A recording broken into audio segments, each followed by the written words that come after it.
Hello. Before I get into discussing the new ratio in the ratio analysis class, I want to tell you one story. And I know that today you will feel, or I'll remind you for that one teacher in your school who would always come and brag about himself in the class. He would give some stories, stories about himself, and many of you would get bored, or that teacher would be very famous for his stories. Well, I'm gonna remind you for that. I will look like that teacher today, and yes, i I am gonna brag about that in today's video. Before I jump to the new ratio which I'm going to discuss, the idea is again the same. In storytelling mode, I wanted to explain you few things by giving examples, and I think this is the best way of teaching. Well, many of you would have taken my course by reading my that answer on Quora, where I have written that I worked for industry till I was 30, and then I quit. I resigned from the corporate world and took a semi-retirement to do things of my interest and my choice. In continuation with that story, many people asked why you did so, and I'm gonna brag about that I take pride in that I live my life on my own terms and condition. However, many people ridiculed also that you are going to teach me stock market. Can you tell me how much money you have made yourself? Well, I had no answer for them, and all I would tell them is I know this subject and I want to teach. The course which I have launched is also having a money back guarantee. If you don't like, you can take your money back. I'm free to do a job of a teacher and let me teach. This is what I would always do. I always request them on my Quora page, on my Facebook page, and my LinkedIn page. Well, yes, I can be a teacher, and teachers have these habits of bragging in front of their students. So I'm taking that liberty and recording this video and going to brag about myself, and pardon me for that. Some people may find it very boring, so pardon me for that in the very beginning. But here is the story. So when you ask me why I retired at 30, you can also ask me why you didn't retire at 25. So there must be some reason, right? So first I'll tell you how I was able to retire at 30. Well, it was no miracle or no achievement of mine. It is the achievement of my parents, my in-laws, my wife, that they supported me with this. I come from a very humble family background. My father is a professor in Bihar. He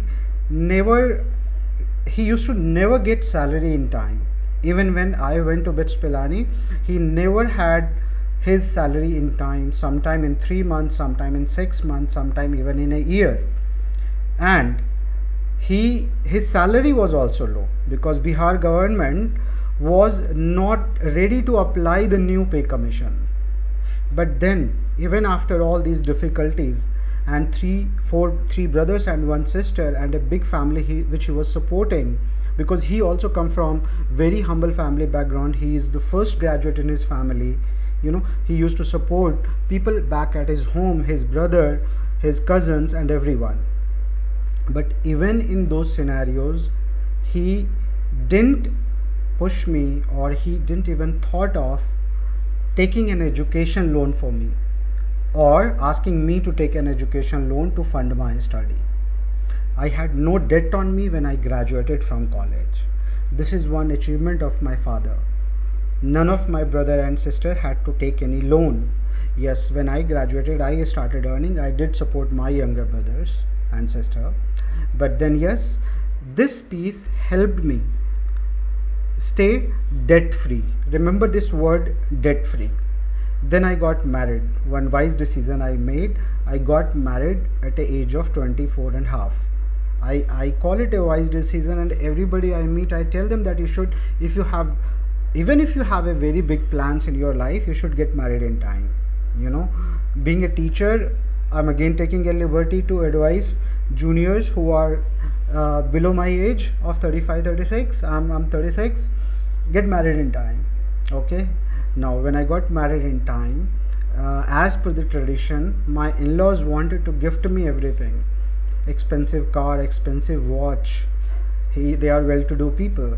But then what I said is, you do not have to give me anything. You can call it a dowry or whatever you want to call it. But then it was a good thing from his side that he wanted to give lot of stuff. But I didn't take that, and all I said, give asset to your daughter. I don't need anything. And they appreciated it, and obviously they gave it to her. So my wife is self-dependent. She is not dependent on me. She also work in TCS, and it is her wish that she want to continue with this job. Again, I didn't take any loan for my marriage. I had no other obligation in terms of paying any debt, but then I wanted to learn few things. I wanted to continue working, and needs were still there. The basic needs were there. I wanted to save some money, but then I lived my life debt free. I didn't buy expensive car, I didn't buy expensive house. I bought a house which would suffice my need, and that's how the life continued. And that's the reason why I was able to retire at 30. What I'm trying to tell you, that only thing which helped me realize my dream, this was my dream, to get out of corporate life as early as possible, was just because I always stay debt free. And it is also in our culture. I'm sure everyone's parent would be always telling you don't take debt, so the only reason why I wanted to tell you this story is, many people Google about Kundan Kishore net worth. Well, as a teacher, I do not have to tell you my net worth, that how much worth I am. But certainly if one day I'm gonna launch any advisory services or fund management or asset management services, that time I have to declare my net worth to SEBI, and I'll declare it to my clients also. But as a teacher, I don't need to declare my net worth. So people who Google, because it is one of the top Google search, if you Google Kundan Kishore and space, then one of the searches is net worth. Well, all I want to prove myself is as a good teacher. I really don't have a great story like Rakesh Jhunjhunwala or Warren Buffett, okay, to tell you that I have miraculously made humongous return from this stock market. However, I can certainly tell you that I'm not a failure. Okay, now I feel like I can explain thing, I teach thing, and that's why I'm teaching.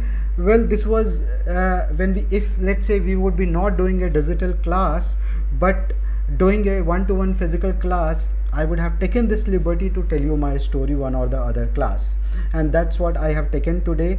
However, the agenda was very clear. I wanted to tell you that debts are not really a great thing to have. Doesn't matter it's your personal stuff or even in corporate or for the company. Okay, however, companies have to take debt. They have to take debt because they are on a better growth rate. They make more money than the interest rate, and that's why they go for debt. But how much debt is a good debt is something you need to understand. India is a country where debt is very expensive. We are not a developed nation where debt would be cheaper like 2% or something. Here companies get debts for the business expansion at a very, very high rate. So in India, this ratio becomes very important. When you are doing any Indian company analysis, this specific ratio, which I'm going to explain you in this class, is very, very important, and it is related with the debt, how much debt this company has taken. Well, sorry for boring you with my own personal story, but I don't think there could be any other way to tell you the importance of something, without telling you a very connecting personal story. I was very hesitant sharing few of the facts which I shared with you, but then I thought, why not share this story to tell you all that debts are not good. in your personal life also. India had a culture of not taking debt but saving and conserving. Many people can debate that this is one of the reasons that we couldn't grow faster like any other developed nations. However, in many other reasons it has worked as a strength for us also, right? So idea here was just to explain you that the stock market is, yes, it is a set of skills which will help you understand this stock market better and get better return. However, if you stay philosophical, if you understand these basic stuff of life, and if you can relate your life with the market, it becomes very easy to understand. In valuation class, you will see that there are so many flaws within the intrinsic valuation. However, philosophies never have flaws. Philosophies are the purest form of all the judgments, all the wisdoms. Okay, you can rely on this course, but I can tell you that the basic of the investments, you can also rely on your parents. You know, they'll tell you some basic theory. I get questions where people take debt from the market to play, debt from the bank to play in the stock market.